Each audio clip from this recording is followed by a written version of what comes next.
بسم اللہ الرحمن الرحیم۔ اللہ تبارک و تعالیٰ کے پاکیزہ نام سے آغاز کرتے ہیں جو بہت مہربان نہایت رحم والا ہے۔ الحمدللہ 48ویں حدیث پر کلام چل رہا تھا اور اس کو حدیث جبرائیل کہتے ہیں، کیونکہ حضرت جبرائیل علیہ السلام انسانی شکل میں نبی کریم صلی اللہ علیہ وسلم کی خدمت میں حاضر ہوئے تھے اور آپ نے کچھ کویسچنز کیے تھے، اور نبی کریم صلی اللہ علیہ وسلم نے ان کی آمد کے مقصد کو خود آخر میں ظاہر فرمایا کہ یہ جبرائیل تھے، تمہیں تمہارا دین سکھانے آئے تھے۔ اور اس حدیث میں جو ہم نے پڑھی تھی اس میں ہے کہ یہ لوگوں کو ان کا دین سکھانے آئے تھے۔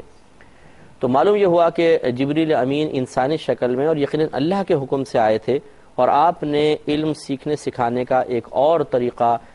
صحابہ کرام تک پہنچایا کہ اگر تمہیں کوئی چیز معلوم ہے لیکن تم یہ چاہتے ہو کہ دوسرے لوگوں تک بھی وہ معلومات پہنچ جائے، تو اس کا ایک طریقہ اور ذریعہ یہ ہے کہ کسی صاحب علم شخصیت سے جو ان لوگوں کے درمیان موجود ہو وہی کویسچن کر لیں، جب وہ جواب دیں گے تو جو معلومات آپ کو حاصل ہیں وہ دوسروں تک بھی پہنچ جائیں گے۔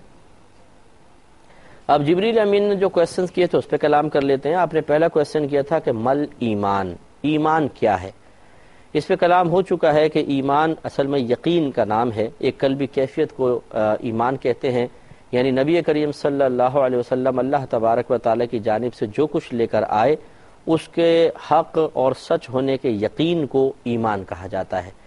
یہاں پہ نبی کریم صلی اللہ علیہ وسلم نے جواب یہ دیا کہ ان چیزوں پر یقین اگر حاصل ہے تو اس کو ایمان سے تعبیر کر دیا جائے گا۔ پہلا فرق فرمایا کہ تم اللہ تعالیٰ پر ایمان لاؤ، اس کے فرشتوں پر، اس کی ملاقات، اس کے رسول اور اٹھنے پر ایمان لاؤ، آخرت میں جو اٹھایا جائے گا اس پر ایمان لاؤ۔ تو گویا کہ یہ ہمارے بنیادی عقائد ہیں جن کا یقین حاصل کرنا انتہائی ضروری ہے۔ پہلی چیز یہ ہے کہ ہمیں یہ یقین ہو کہ اللہ تبارک و تعالی ہے، جسے فرمایا کہ تم اللہ پر ایمان لاؤ۔ اللہ پر ایمان لانے کا مطلب صرف یہ نہیں کہ ہم کہیں جی اللہ ہے بس ٹھیک ہے، بلکہ جیسا اس کی ذات اور صفات سے متعلق عقیدہ ایک مسلمان کو رکھنا چاہیے، یہاں پہ اسی کی طرف اشارہ ہے کہ مسلمان اللہ تبارک و تعالیٰ پر ایمان رکھے،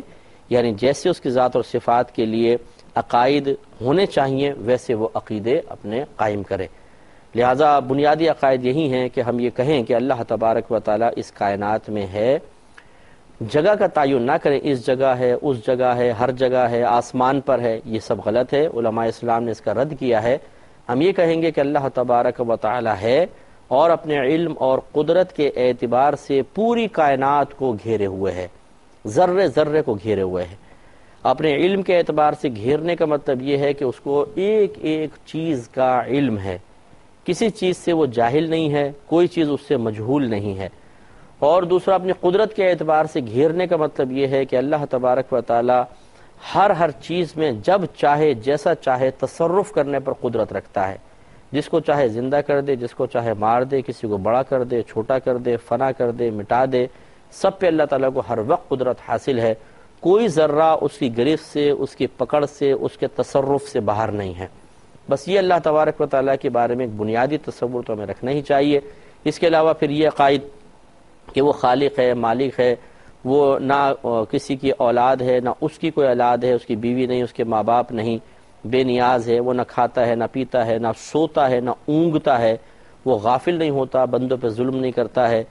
تو یہ تمام چیزیں جو ہیں یہ ایمانیات سے تعلق رکھتی ہیں، جو اللہ تعالیٰ کی ذات اور صفات سے متعلق ایمانیات ہیں، ان کو سب کو ذہن میں رکھنا چاہیے۔ اور اگر آپ نے ہمارے پروگرام الفرقان جو ہمارا ایک پروگرام آتا تھا جو اب بند ہو گیا ہے، اس میں بالتفصیل عقائد اسلام پر ہم نے کلام کیا تھا، کہیں سے وہ آپ کو اگر کلپس وغیرہ حاصل ہو جائیں تو ان کو ضرور ملاحظہ کیجیے گا۔ دوسرا سرکار نے فرمایا کہ اس کے فرشتوں پر ایمان یہ بھی ضروری ہے، اور فرشتوں پر ایمان کا مطلب کہ کم از کم یہ ہم یقین رکھیں کہ فرشتے اللہ تعالیٰ کی مخلوق ہیں۔ جو فرشتوں کا انکار کر دے وہ گویا کہ قرآن کا انکار کر رہا ہے، اور وہ ان میں نہ مذکر ہوتے ہیں نہ مؤنث۔ اللہ تعالیٰ نے ایک ایسی مخلوق پیدا کی ہے اور وہ نور سے پیدا کی گئی مخلوق ہیں۔ ابھی بھی فرشتے ہیں، میرے ساتھ بھی فرشتے ہیں، لیکن آپ کو نظر نہیں آ رہے،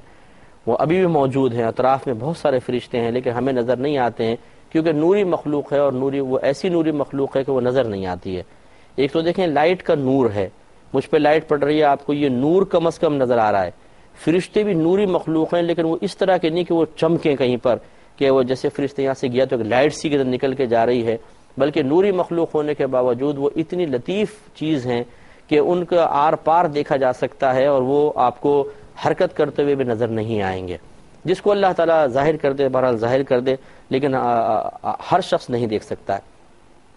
ان میں توالد و تناسل نہیں ہوتا ہے، ان کی کوئی اولاد وغیرہ نہیں ہوتی ہے، یہ کبھی تھکتے نہیں ہیں، کھانے پینے یعنی عوارضات بشریہ سے بالکل پاک و صاف ہے،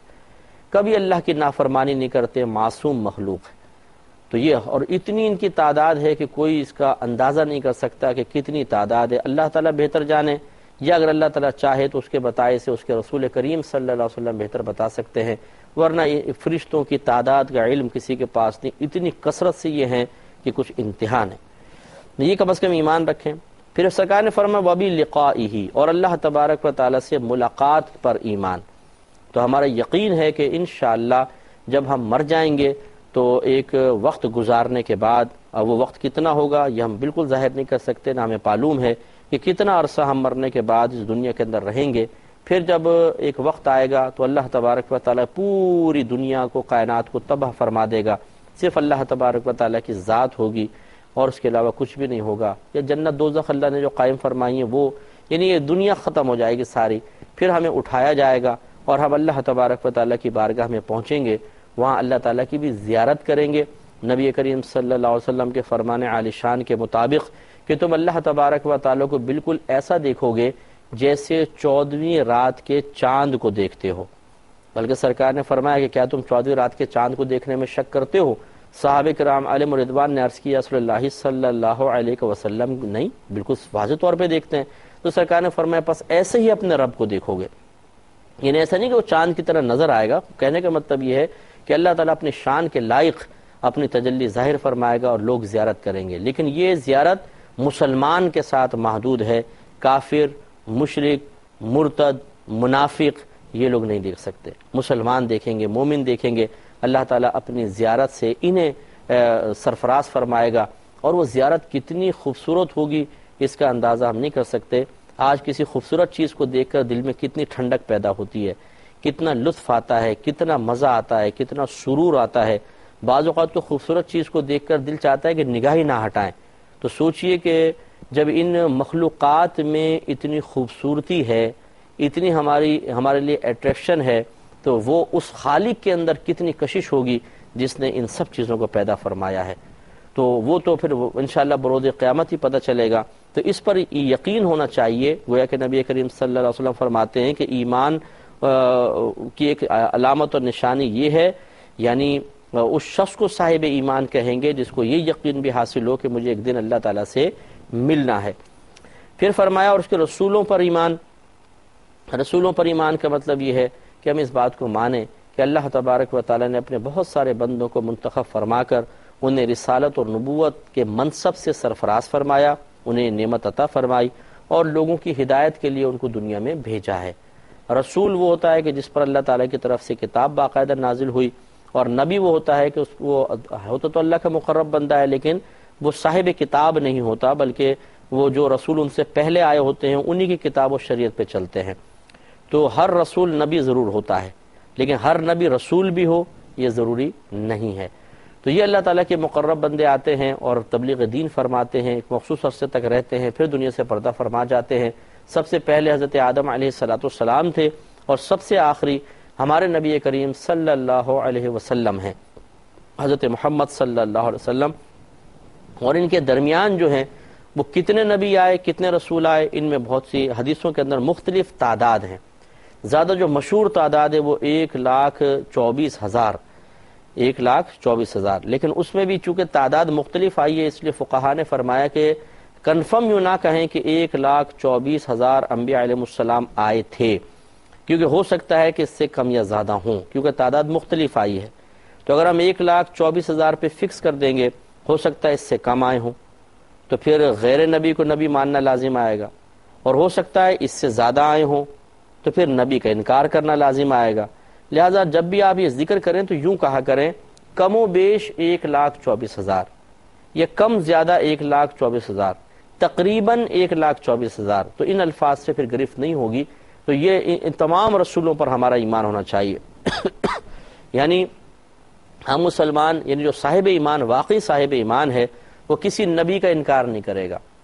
الحمدللہ ہمارا مذہب بہت پیارا مذہب ہے، اور مسلمان قوم ایک بہت ہی پیاری قوم ہے، کیونکہ نبی کریم صلی اللہ علیہ وسلم نے جو ان کو تعلیمات دی ہے اس کے لحاظ سے ہم کلمہ تو اپنے نبی کریم صلی اللہ علیہ وسلم کا پڑھتے ہیں، لیکن ہم تمام رسولوں اور نبیوں کا احترام کرتے ہیں، انہیں مانتے ہیں۔ کوئی مسلمان آپ کو ایسا نظر نہیں آئے گا جو نبی کریم صلی اللہ علیہ وسلم کی محبت میں معاذ اللہ ثم معاذ اللہ حضرت موسیٰ علیہ السلام کی نبوت کا انکار کر رہا ہو یا آپ کو برا بھلا کہہ رہا ہو۔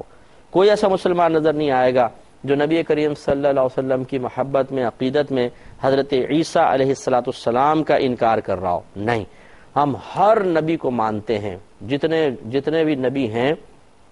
جن کے بارے میں معلومات ہیں، جیسے قرآن نے بتایا، حدیث نے بتایا، اور جن کو ہم نہیں جانتے۔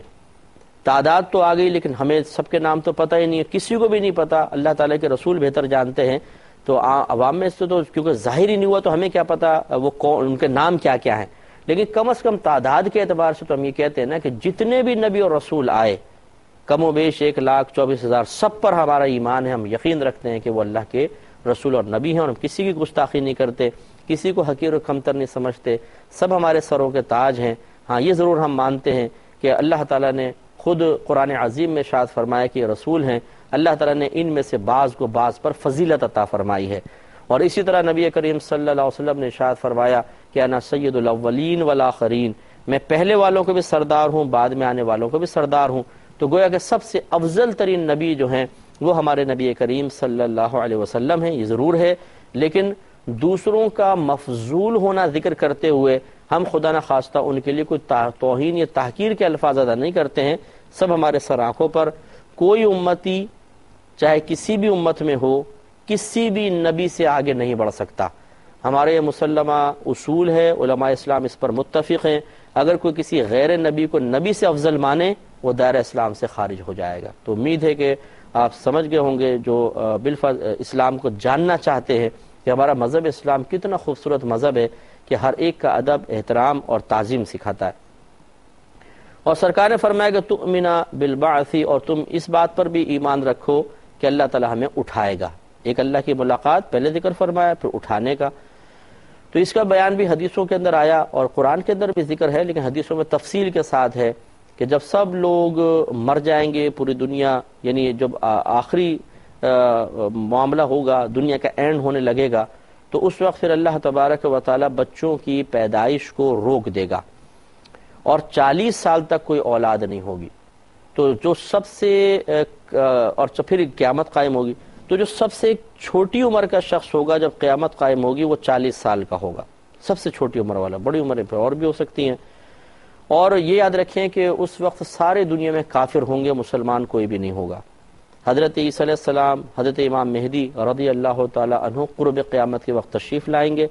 تبلیغ دین فرمائیں گے، دجال کو ہلاک کریں گے، یاجوج ماجوج ہلاک ہوں گے، اس کے بعد تبلیغ ہوگی اور جتنے بھی جہاد ہوں گے باقاعدہ، جتنے کفار ہیں سب ختم ہو جائیں گے، سب مسلمان ہوں گے، روئے زمین پر سب مسلمان ہوں گے۔ لیکن پھر جب یہ نفوس قدسیہ دنیا سے پردہ فرمائیں گے، پھر آہستہ آہستہ آہستہ بگاڑ پیدا ہوگا، پھر بگاڑ بڑھتا جائے گا، مسلمان فوت ہوتے رہیں گے، کافر بڑھتے رہیں گے، حد تک ایک وقت ایسا آئے گا زمین پر اللہ کا نام لینے والا کوئی بھی نہیں رہے گا۔ جب یہ صورتحال آ جائے گی، یعنی نام لینے والا بحیثیت مسلمان کے نام لینے والا کوئی بھی نہیں رہے گا، اس وقت پھر بچے بند ہوں گے اور 40 سال تک کسی کے ہاں کوئی بچہ پیدا نہیں ہوگا۔ اور پھر 40 سال کے بعد جب چھوٹے سے چھوٹا شخص 40 سال کا ہوگا، اس سے چھوٹی عمر کا کوئی بھی نہیں ہوگا، تو اللہ تعالیٰ کی طرف سے حضرت اسرافیل علیہ السلام سور پھونکیں گے، یوں سمجھ لیں یہ سینگ کی طرح ہے، پیچھے سے پتلا آگے سے یوں موٹا، اور اس میں پھونک ماریں گے تو ایسی آواز ہوگی کہ سب اس کی دہشت سے ختم ہو جائیں گے، سب کے سب ختم ہو جائیں گے، اور زمین آسمان سب تباہ ہو جائیں گے، اور بالکل جتنے سیارے آپس میں ٹکرا جائیں گے، جو ہزاروں میل فی گھنٹے کے رفتار سے اس وقت سفر کر رہے ہیں، وہ سب ایک دوسرے سے ٹکرائیں گے دھماکے کے ساتھ اور سب ختم ہو جائے گا۔ اس کے بعد پھر اللہ تعالیٰ کے حکم سے حضرت اسرافیل علیہ السلام دوبارہ سور پھونکیں گے، پھر انسان اٹھیں گے اور ایسے اگیں گے زمین سے جیسے کہ پودا اگتا ہے، آپ نے دیکھا کہ پودا بیج سے نکلتا ہے، کیسا خوشنما پودا نکلتا ہے، بن جاتا ہے، ایسے ہی ہم مٹی میں مل چکے ہوں گے، ہماری ہڈیاں بھی ریزہ ریزہ ہو گئی ہوں گی، لیکن اللہ تبارک و تعالیٰ کی طرف سے ایک قدرت عظیمہ کا اظہار ہوگا، جو منظر دیکھنے سے تعلق رکھتا ہوگا کہ زمین مٹی کے اندر سے ایک دم یوں جڑے گی، مٹیاں کہیں سے آئیں گی، ایک انسان کا جو کچھ جسم کے اعضاء ہیں، اور یہ پاؤں بنا، گھٹنے بنے، پھر یہ جسم بنا، کھڑا ہو جائے گا آدمی۔ اس طرح ہزاروں لوگ، کوئی یہاں سے اٹھ رہا ہے، کوئی وہاں سے اٹھ رہا ہے، کوئی وہاں سے اٹھ رہا ہے، اور پھر سب کے سب ہم اللہ کی بارگاہ میں پہنچیں گے۔ وہ منظر بڑا قابل دید ہوگا، اور یہ ہر شخص یہ منظر دیکھے گا، چاہے کسی بھی مذہب سے تعلق رکھنے والا ہے، کیونکہ اللہ تعالیٰ سب کو اپنی بارگاہ میں اٹھا کے جمع فرمائے گا اور وہاں پہ فیصلہ ہوگا۔ پھر جبریل امین نے دوسرا کویسچن کیا، مل اسلام، اسلام کیا ہے؟ آپ کو پہلے بھی ہم نے فرق بتایا تھا کہ دل سے اس بات کی تصدیق کرنا کہ نبی کریم صلی اللہ علیہ وسلم جو کچھ لے کر آئے وہ حق اور سچ ہے، اس تصدیق اور یقین کا نام ایمان، اور جب اس کو ہم زبان سے ظاہر بھی کر دیتے ہیں تو اس ظاہر کرنے کو اسلام سے تعبیر کرتے ہیں کہ اب یہ مسلمان بھی ہے۔ تو اب اسلام کے بارے میں سوال ہو، مل اسلام، اسلام کیا ہے؟ سرکار صلی اللہ علیہ وسلم نے ارشاد فرمایا کہ الاسلام، اسلام یہ ہے کہ ان تعبد اللہ ولا تشرک بہ، کہ تو اللہ تبارک و تعالی کی عبادت کر اس طرح کہ اس کے ساتھ کسی کو شریک نہ ٹھہرا۔ اب یہ شریک ٹھہرانا دو طریقے سے ہوتا ہے، ایک کسی کو معبود سمجھ کر، اور ایک ہوتا ہے کہ معبود عبادت کے لائق تو نہ سمجھیں، لیکن جو عمل اللہ کے لیے کرنا چاہیے ہم اس کے لیے کرنے لگ جاتے ہیں۔ یہ دونوں شرک ہیں، لیکن فرق یہ ہے کہ ایک کو شرک جلی کہتے ہیں، ایک کو شرک خفی کہتے ہیں۔ جلی مانے واضح اور خفی مانے پوشیدہ۔ جو شرک جلی ہے یہ کفر ہے، جیسے کسی غیر اللہ کی عبادت کرنا، چاہے وہ بت ہے، چاہے وہ سورج ہے، چاہے وہ آگ ہے، ان کی عبادت کرنا یہ گویا کہ اللہ تبارک کسی کو معبود سمجھ کے عبادت کی گئی ہے۔ اور دوسرا شرک خفی ہوتا ہے، اس کا دوسرا نام ہوتا ہے ریاکاری۔ اس کو شرک اصغر بھی سرکار نے قرار دیا ہے، شرک خفی قرار دیا ہے،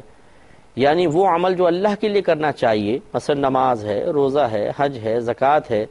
اس سے بعض اوقات ہم اللہ تعالیٰ کی رضا کا ارادہ نہیں کرتے ہیں بلکہ مخلوق کی رضا کا ارادہ کرتے ہیں، اسے راضی کرنا چاہتے ہیں، ان کے تعریفی جملے سننا مقصود ہوتا ہے،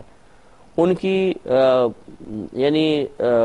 مرعوب شدہ نگاہیں دیکھنے کو دل چاہتا ہے کہ ہم سے مرعوب ہوں، متاثر ہوں، اور ہم بعض اوقات اپنے نیک اعمال کو کیش کر رہے ہوتے ہیں بے دردی کے ساتھ کسی ایک محفل میں، کسی ایک مجلس میں مرکزی حیثیت حاصل کرنے کے لیے۔ ہم اپنے کارنامے سناتے ہیں، بڑے بڑے کارنامے، جان بوجھ کر اپنے آپ کو ایسا شو کرتے ہیں، ایسا ظاہر کرتے ہیں جیسے بڑے متقی ہیں، پرہیزگار ہیں، بڑی نگاہیں جھکانے والے ہیں، ہر وقت ہونٹ ہل رہے ہیں جی، ہاتھ میں تسبیح ہے، جیسے تو بہت زیادہ اذکار الہیہ کرنے والے ہیں۔ ہمیں کسی کے بارے میں بدگمانی نہیں کرنی چاہیے، لیکن جو کر رہا ہے اسے غور کرنا چاہیے کہ اگر وہ اللہ کے لیے کر رہا ہے تو بہت اچھی بات ہے، لیکن اگر ہونٹ ہلانے سے مقصود یہ ہے کہ لوگ مجھے دیکھ کر یہ کہیں کہ یار یہ تو ہر وقت ذکر الہی کرتا رہتا ہے، اس لیے ہاتھ میں تسبیح پکڑی ہوئی ہے تاکہ لوگ کہ یار اس کے ہاتھ سے کبھی تسبیح ہٹی نہیں دیکھی، ہر وقت درود وغیرہ پڑھتا رہتا ہے، اگر یہ صرف لوگوں کو اس طرح تعجب میں مبتلا کرنا بھی مقصود ہوا تب بھی یہ ریاکاری ہے کہ اس عمل سے فقط اللہ تعالیٰ کی رضا کا ارادہ ہونا چاہیے تھا، لیکن ہم نہیں کرتے ہیں۔ اس کو نبی کریم صلی اللہ علیہ وسلم نے شرک خفی سے تعبیر فرمایا۔ تو اسلام یہ ہے کہ ہم کسی کو اللہ تعالیٰ کی عبادت میں شریک نہ ٹھہرائیں، یہاں پر شرک جلی مراد ہے، شرک خفی مراد نہیں ہے۔ دوسرا کہ تم نماز قائم کرو، یہ بھی اسلام، یعنی یہ اسلام ہے۔ اسلام کا مطلب اسلام ظاہر کا نام ہے۔ ایک تو زبان سے کلمہ پڑھ لینا، یہ اسلام کی سب سے بڑی ظاہری علامت ہے اور ہم اسے مسلمان کہیں گے۔ اگر کوئی کلمہ نہیں پڑھتا، مثال کے طور پہ آپ کسی محلے میں گئے، اب وہاں کچھ لوگ رہتے ہیں، اب آپ نے فیصلہ کرنا ہے کہ ان میں کون مسلمان ہے کون کافر، تو ایک تو یہ ہے کہ آپ کویسچن کر لیں مسلمان و کافر، وہ خود بتا دیں، یا وہ کلمہ پڑھ دیں آپ کے سامنے، یا پھر آپ ان کے ظاہری اعمال سے اندازہ کریں گے۔ تو اگر ایک آدمی نمازیں پڑھتا ہے، مسجد میں جا رہا ہے، چاہے آپ کے سامنے کبھی اقرار نہ کرے، کلمہ نہ پڑھے، آپ کہیں گے یہ مسلمان ہے، کیونکہ آپ نے ایک ایسا عمل کرتے ہوئے دیکھا ہے جو اسلام کی بنیادی عبادات میں سے ہے، تو اس کو مسلمان کہہ سکتے ہیں۔ اس پہ مزید تبصرہ ہوگا، مزید کلام ہوگا نیکسٹ پروگرام میں۔ وآخر دعوانا ان الحمدللہ رب العالمین۔